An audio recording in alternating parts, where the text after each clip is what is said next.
Assalamualaikum warahmatullahi wabarakatuh. Waalaikumsalam warahmatullahi wabarakatuh. Bismillahi walhamdulillah alladzi jama'a alaina fi tarokatid dakwah wa tarbiyah auliya utusah. Wa sallallahu wa sallama ala sayyidina wa maulana Muhammad bin Abdullah wa ala alihi wa ashabihi wa man tabi'ahum bi ihsanin ila yaumil qiyamah. Amma ba'da. Itu. Jadi Islam itu agama yang sangat memperhatikan pembinaan generasi penerus. Nah, ini tujuannya. Coba bayangkan pembinaan generasi kita besok akan jadi apa? Ini aja sudah makin morot. Zaman Wali Songo sekarang jauh berbeda kondisi Islam. Islam sekarang udah makin semeraut. Zaman Wali Songo enak Islam itu. Akur, rukun, banget tentang agama.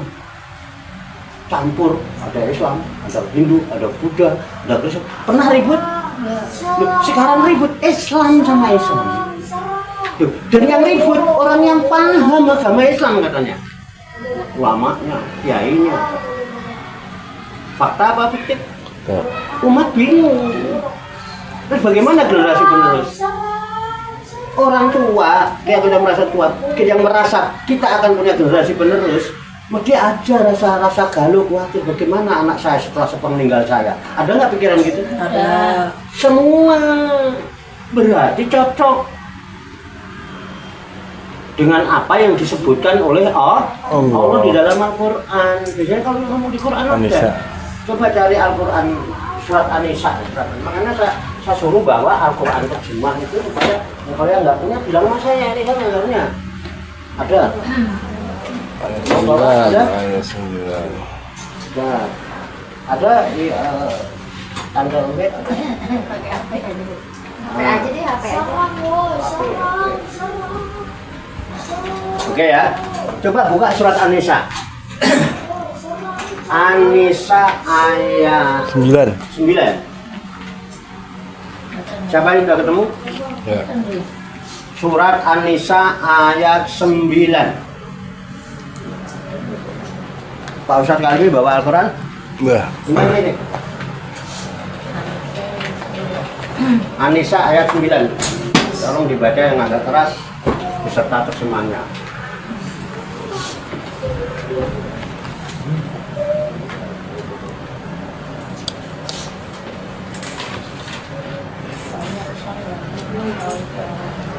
Udah ketemu Pak? Ya. Ya, yang kenceng Pak. Oke, baca.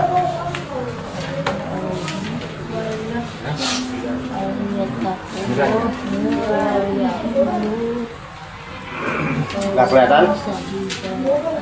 Hi. Dah. Jangan malah kecil. Oh iya. Belum ketemu? Yang sudah ketemu siapa? Bu Yanti, Bu ini sudah ketemu? Coba Bu Yanti baca yang keras.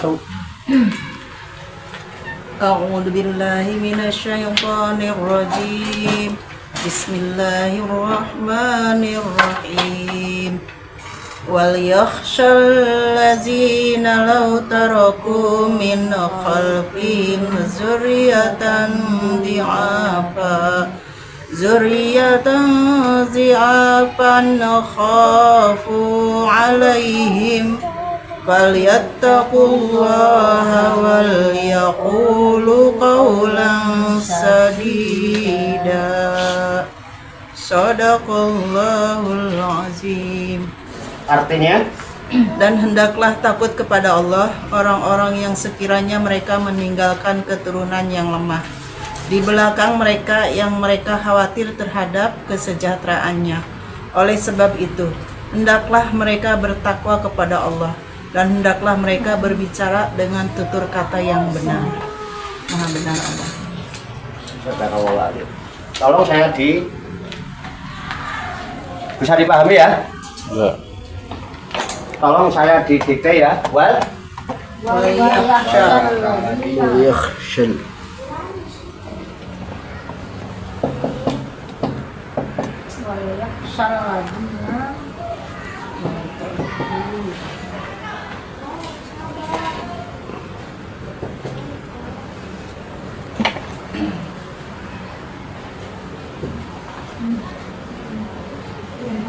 Mau taraku min khalal.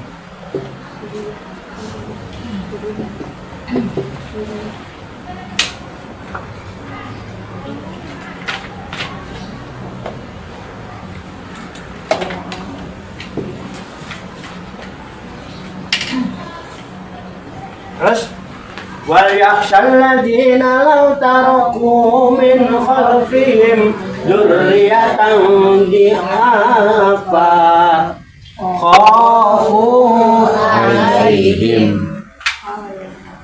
Konya panjang ya.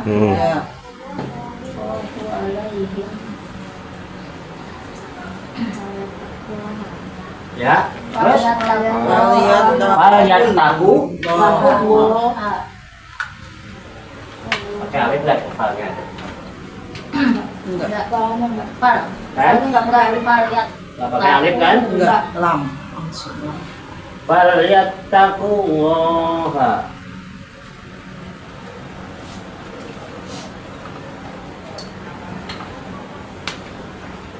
Oh ya.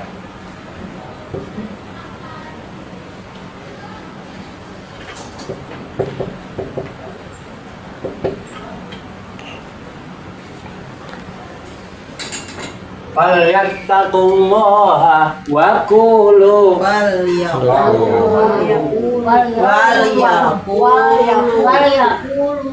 wal yaqulu. pakai lam memang. Ya. Wal gini. Wau lam. Wau lam. Ya. Yaqul. Wal yaqulu qaulan Qaulan Sadida. Sadida. Sa, Pak. Pakai sin, Pak. Sin Sin, Pak. Sin. Enggak ada titik Sin. tiganya. Hah? Enggak ada titik Sadida tiganya. ya. Sin. Masa? Sadida. Sadida pakai titik? Enggak. Sadida. Udah. Wal yakhsha. Ya. Dan hendaklah takut. Alladzina orang-orang lau taraku jikalau mereka meninggalkan min khalfihim di belakang mereka zuriatan keturunan zuriyah anak cucu penerus di'afa yang doib yang lemah. Oke. Khafu alaihim dan mereka juga khawatir atas mereka. Ada khafu rasa takut khawatir pada mereka, mengkhawatirkan. Banyak orang tua itu juga mengkhawatirkan anak kan. Bagaimana kalau anak saya nanti gini? Bagaimana kalau anak saya ini? Enggak cuman mau beranak tapi enggak mau enak, enggak mau beranak. Itu anak harus. Jadi khafu alaihim. Fal yattaqullaha, maka hendaklah mereka takwa kepada Allah.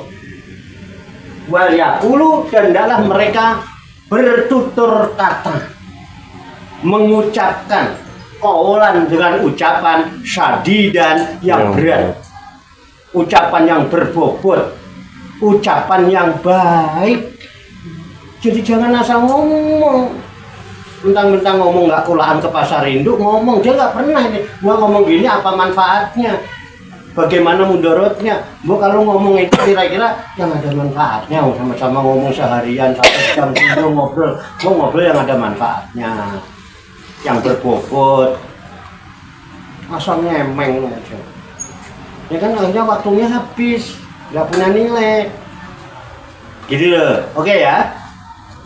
Jadi sini jelas seiring dengan firman Allah itu. Wal yasaladina lau taroku, dan hendaklah takut, orang-orang itu takut kalau nanti itu meninggalkan di belakang mereka generasi-generasi yang lemah. Lemah dalam bidang apa? Lemah di sini Ada beberapa hal, tapi yang utama, yang pertama yang dimaksud di apa di sini? Ya, di apa ini? Satu, ilmu. Ya. Kedua, akidah. Tiga, Syariat. ibadah atau syariah. Keempat,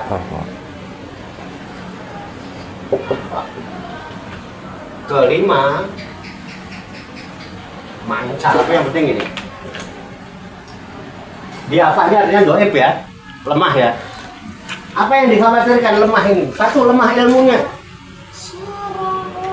Jadi, jangan ada tidak anak-anak yang nggak berilmu. Ilmu itu penting. Kenapa? Ilmu itu bekal yang paling utama. Saking utamanya ilmu, pernah ya, ada seorang nabi rasul namanya Nabi Daud. Itu Nabi Daud itu kaya raya, raja lagi. Nabi Daud, Nabi Bani Israil. Dia punya putra namanya Nabi Sulaiman alaihissalam. Itu menawarkan kepada Nabi Sulaiman, wahai Sulaiman, anakku, kata Nabi Daud, kamu pilih nak, bapak udah tua, kamu pilih jadi raja. Kalau kamu pilih jadi raja, bapak siap turun, gantikan bapak. Orang tua pasti begitu. Bapak udah tua, apa kamu mau jadi sultan? Apa anakmu yang akan jadi sultan?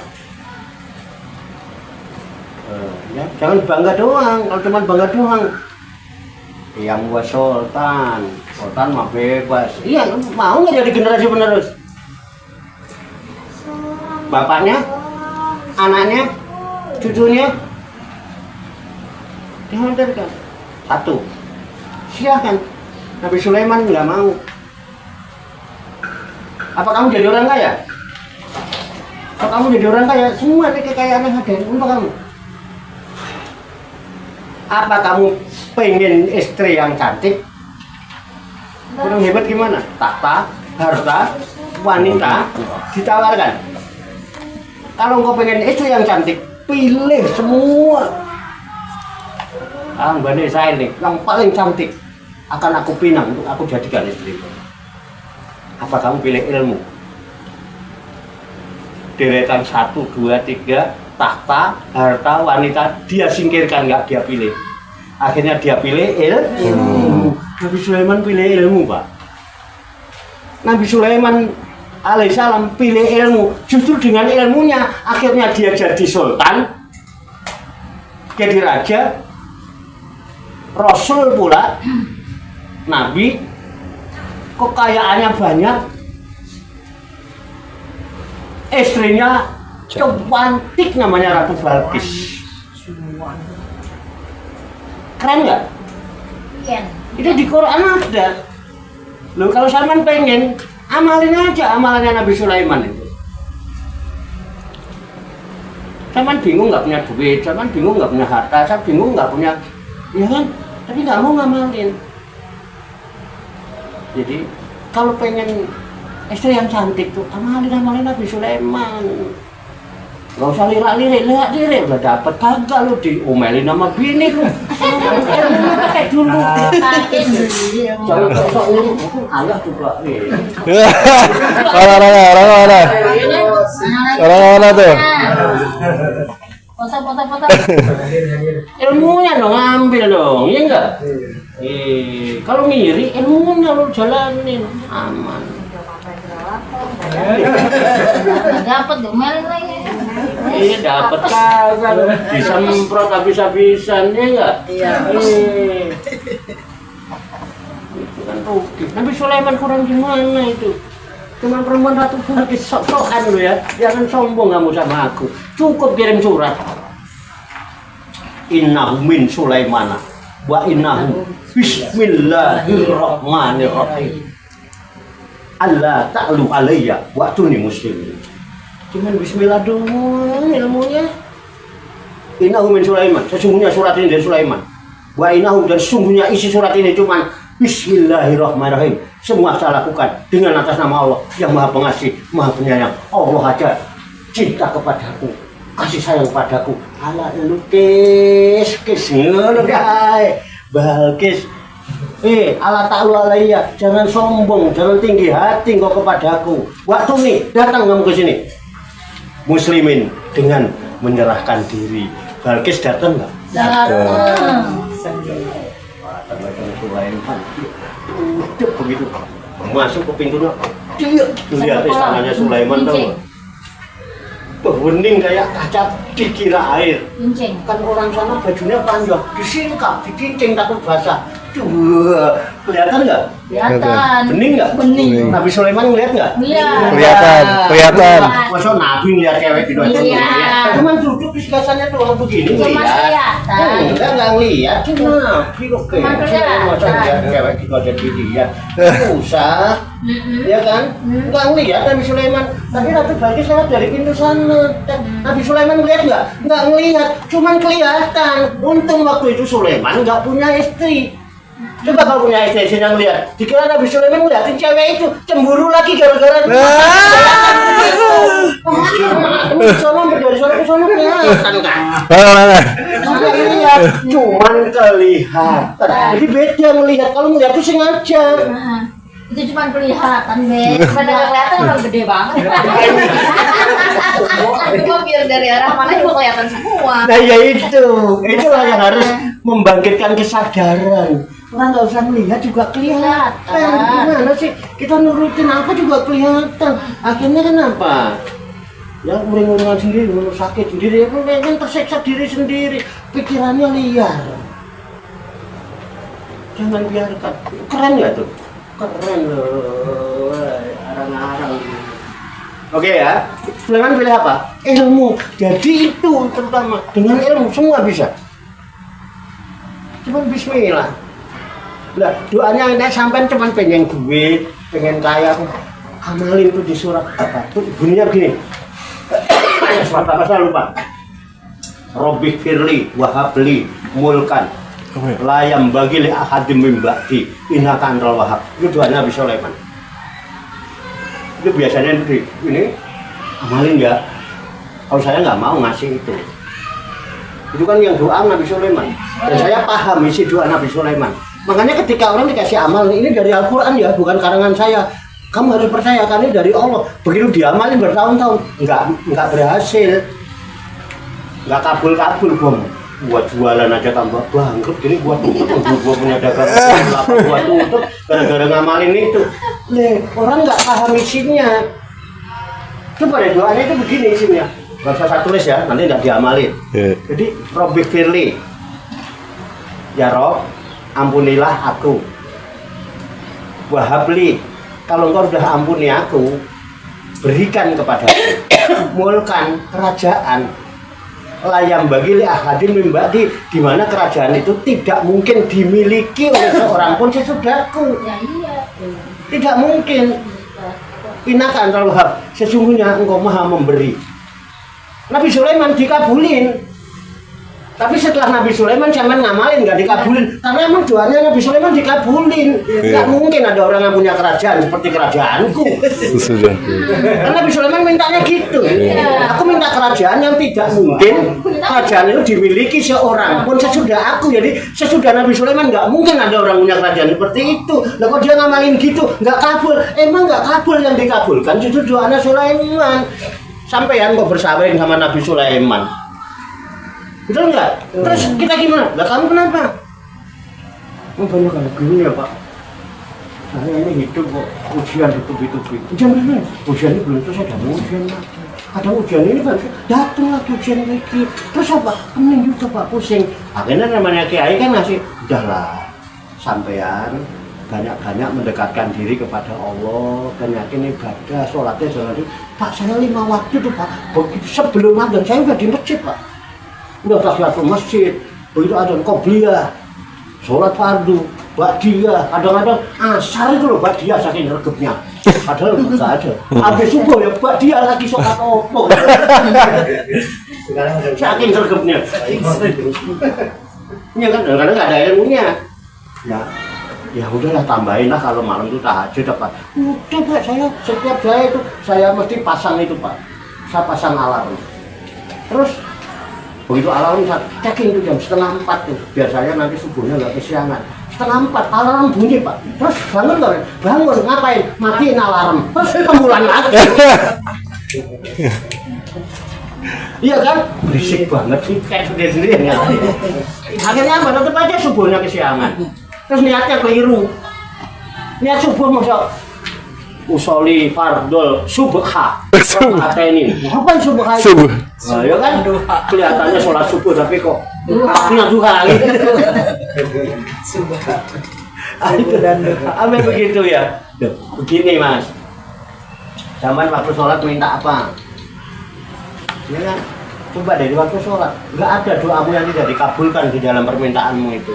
Waktu sholat minta apa? Satu, Robbi Firli, Warhamni, Wajiburni, Warfa'ni, Warzukni, Wahdini, Wa'afini, Wa'fani. 8 permintaan dikabulkan semua. Dosamu diampuni, kamu disayang Tuhan. Wajiburni, kamu dilapangkan dalam hidup. Warfa'ni, kamu ditinggikan derajat. Warzukni, dikasih rezeki kamu. Kasih nafas, kasih bisa melihat, mendengar, kan bisa jalan, kasih sehat. Wahdini, dikasih petunjuk, kamu ada Al-Quran. Wa'afini, dikasih kesehatan. Wa'fa'ani, dimaafkan semua kesalahanmu. Ini yang nggak dikabulkan. Jangan sudut sama Allah. Iya Pak, dosa diampuni Pak. Saya tahu Pak, saya disayang Tuhan, dikasih rezeki Pak, kasih sehat, kasih petunjuk. Terus kenapa? Tapi kalau nggak punya duit, pening juga kepala ini Pak. Nah, berarti lu masalahnya duit kan? Loh, waktu sholat minta duit apa tidak? Enggak. Nah, itu salahnya. Jangan minta kerajaan kan Nabi Sulaiman, tidak mungkin dikabul, kalah kita sama doanya Nabi Sulaiman. Terus udah nggak mau yang bikin kamu pening duit, terus mulkanya ganti duit. Robbi Firli, Warhamni, nggak usah buat Firli, nggak usah lah kepanjangan. Robbi Firli, Warhamni aja minta diampuni dan disayang ya kan. Robbi Firli, Warhamni, Wahabli, Fulusa. Ada. Kata ya. Jangan yang banyak itu nggak jelas. Jumlahnya tentuin. Urusan mi'atai miliari rupiatan. Ingatkan Allah. Robbi Firli, ya Allah ampuni dosaku. Warhamni, sayangi aku. Kalau engkau tidak ampuni aku, engkau sayangi aku. Kalau tidak punya duit, pening juga ya Allah. Maka wahabli, berikan kepadaku fulusan, duit. Berapa? Mi'atai miliari rupiatan. 200 miliar rupiah. Jangan dolaron. Nanti kebanyakan malah ini terus. Andri kok dikasih 200 miliar.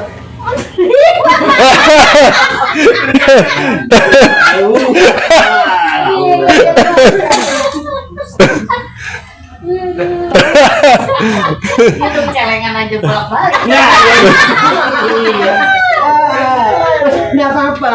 Wong ini kepada Allah itu tidak terbatas kok kekayaannya. Boleh-boleh aja. Minimal kita pengalaman kalau ngajuin kasbon ke direktur, kita butuh 50 juta. Biasanya ngajuin berapa? 100. Harapannya biasanya dikasih separuhnya kan gitu. Kita sama Allah dan minta 200 miliar. Taruhlah nggak dikasih separuhnya nggak apa-apa. Mungkin 10% udah lumayan. Kalau nggak 10%, 1% dari 200 miliar itu sudah 2 miliar itu. Sampai kalau saat ini punya uang 2 miliar mau apa? Saya 2 miliar, yang 1 miliar, ya 1 miliar di tanah 500 juta, kalian bikin bangun kos-kosan. Oh, ya enggak? Yang 500 lagi Bangun kos-kosan. udah kos-kosan kan udah Kurang Pak. buat rumah pribadi. 500 juta itu kalau sederhana sekitar tanah 60-70 meter kan 5 kali 9 juga udah gede rumah ya. Atau kalau kita bikin rumah 8 kali 12 itu sudah besar, kamarnya banyak. Itu cukup 100 meter kan. 100 meter paling berapa? Ya kan? Nah, terus bikin rumah ada garasinya. Kan masih 1 miliar. Bini lagi. Kawin marah pasti. Oh. Ini orang kalau melancang begini nih. Nah, ini kan pikiran liar. Kan masih 1 juta kan? Yang 500 juta taruh di deposito. Ini lagi. Iya. Enggak, deposito. Entar sisanya. Masih ada sisa lagi. 500. Tapi bunganya haram katanya Pak. Hah? Deposito tapi haram bunganya. Kata siapa? Katanya. Nah, iya, 500. Kan tiap bulan ada. Lumayan kan? Buat nganturin fakir miskin, anak yatim, janda-janda yang Muda. tua. Ya kan? Kamu udah masih bisa nyari duit ya. Kan lumayan tiap bulan kan. Jadi amal jariah enggak? Sama, kita rumah udah punya. Ya kan? Mobil sudah ada, kos-kosan masih ada. Kalau buat kebutuhan sehari-hari, uang masih ada 500 juta, Pak, mau ngapain? Ya enggak, kira-kira kalau ada gadis yang cantik, lu mau nggak jadi istri gua? Kawin 100 juta. Mau enggak? Mau enggak?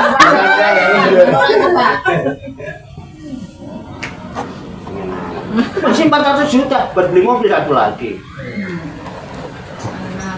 Hitung. Yang tua biar jangan ngiri, biar jangan ngomel, ngurusin mobil tuh. Gitu.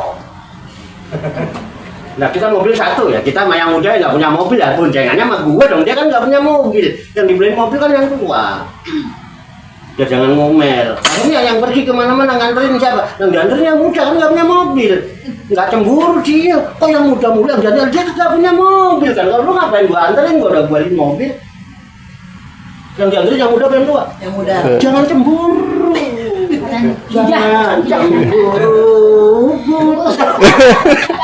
Tidak. Tidak. Indah dah. Oh Indah, udah paham ya?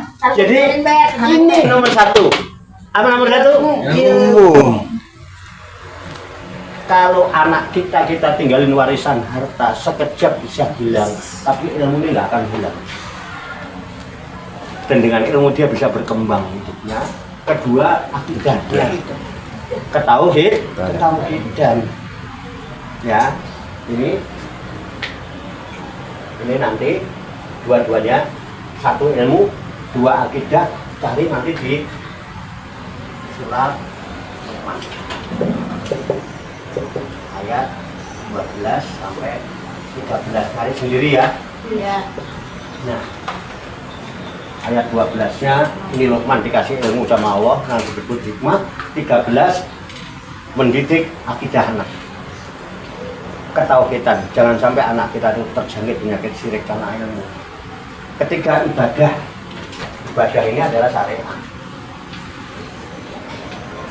Ibadah syariat ibadahnya ya, perhatikan nih ilmunya syariah. Nanti di sini lanjutannya nanti ada. Kemudian akhlak. Akhlak ini nanti bisa dilihat lagi di surat Luqman lagi. Ayat 14 sampai 19 nanti bisa dilihat. Oke, sebagai materi aja tidak saya bahas sekarang. Enggak, nanti ada yang galau. Ya, takutnya ada yang galau kalau ini saya bahas. Ya, tapi ini sebagai referensi itu ada surat Luqman ayat 12-13 itu tentang pembekalan ilmu dan akidah, tauhid, ibadah syariah. Nah, ibadah syariah itu nanti dikemas dalam sebuah ilmu namanya ilmu fikih, jadi ibadah syariah. Nah, yang kemudian akhlak. Nah, kesimpulan endingnya ya sekarang, supaya malam ini ada endingnya sekarang bagi para daiyah, murabbi, para asatidah yang bergerak di bidang tarbiyah, endingnya satu, kita harus selalu berpikir jangan sampai murid saya menjadi generasi penerus yang lemah. Ilmunya tingkatkan, akidahnya tingkatkan, ibadah tingkatkan, akhlaknya lewat jalur belajar mengajar itu setidaknya ada ini kegiatan belajar, ini adalah Indonesia mengajar.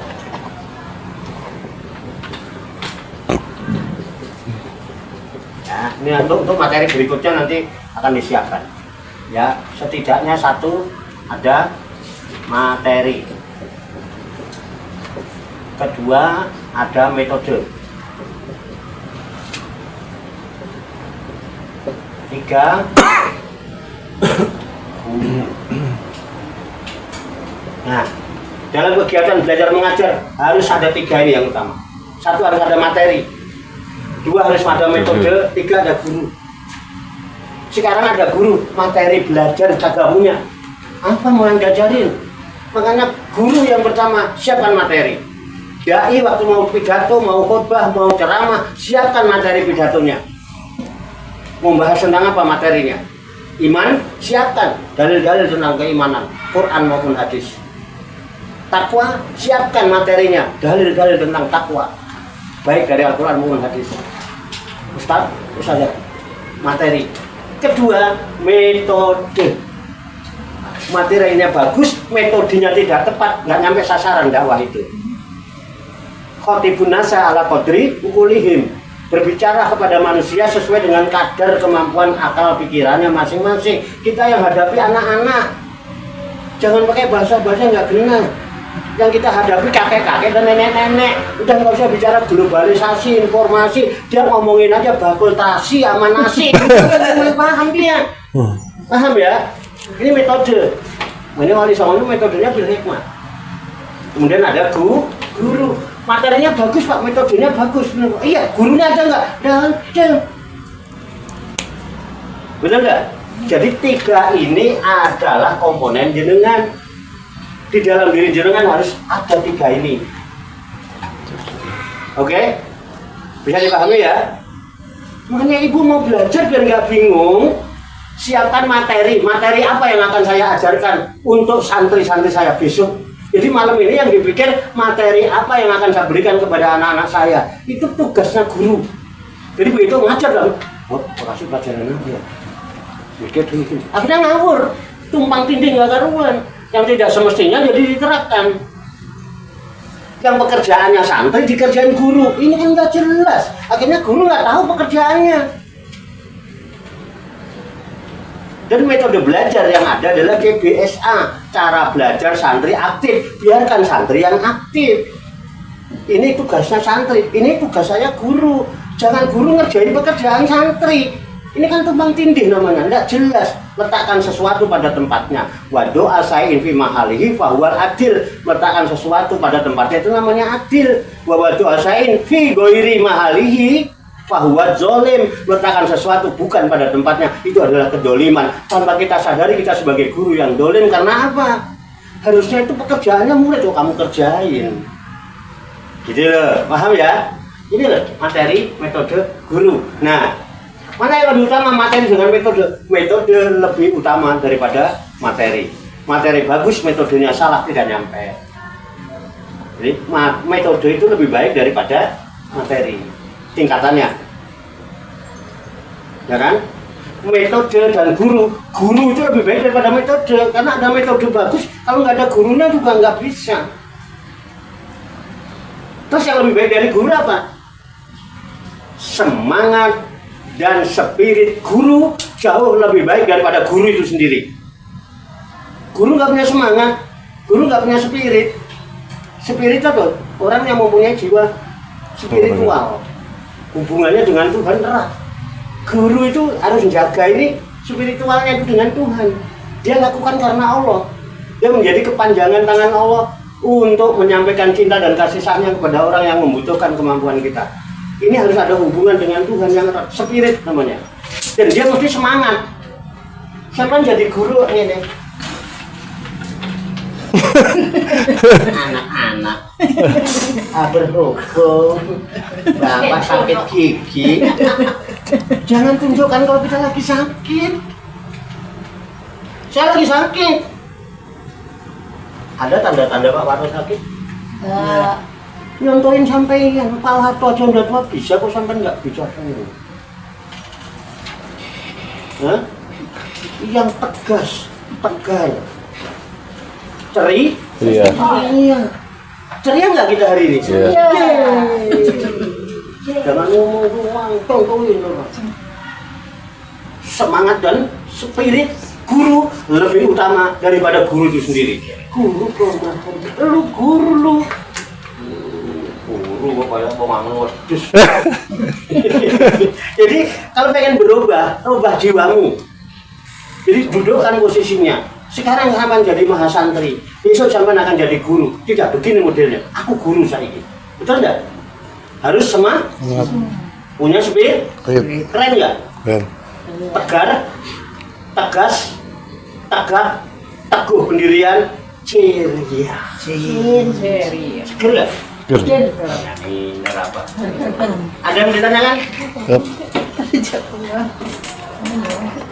Oh, ini namanya kuliah ya ini lah. Masuk saya mau di kayak bahasa Manchester. Kuliah kan ini lebih ilmiah lah. Oke. Ingat, mulai hari ini sampean bukan santri yang hadir hari ini. Catat mahasantri Pak Dedi. Ya, yang belum masih santri, belum mahasantri. Ya, setelah mahasantri kalau yang mau nanti Selasa Kliwon kalau mau muatabah atau nafilah. Habis muatabah, Rabu Legi talqin. Habis talqin tak gendong pergi haji dan umroh bareng saya. Janji saya. Sempurna. Kurang gimana? Tak gendong kalau yang nggak bisa jalan dan nggak tahu jalan. Nanti tak tuntun pelan-pelan. Biar nanti suatu saat bisa jalan sendiri. Melaku dewe walaupun timi gendong apa salah. Kali kan? Dong apa beca? Maku. Oke, ada yang ditanyakan? Boleh, sama ditanyakan boleh. Baru yang 9. Jam akademik itu kalau 2 jam itu 90 menit. Karena 1 jam akademik adalah 45 menit, bukan 60 menit. Coba. Kuliah di Padang. Wah, gitu lah. Dekat. Mahasantri tetap dekat. Berani mahasantri harus berani pro. Ada itu, berani komplit. Dekat nggih? Tetap. Banyak kekurangannya, banyak kesalahannya. Saya mohon maaf. Mari kita tutup bersama dengan baca hamdalah. Alhamdulillahirabbil alamin. Wassalamualaikum warahmatullahi wabarakatuh. Waalaikumsalam warahmatullahi wabarakatuh.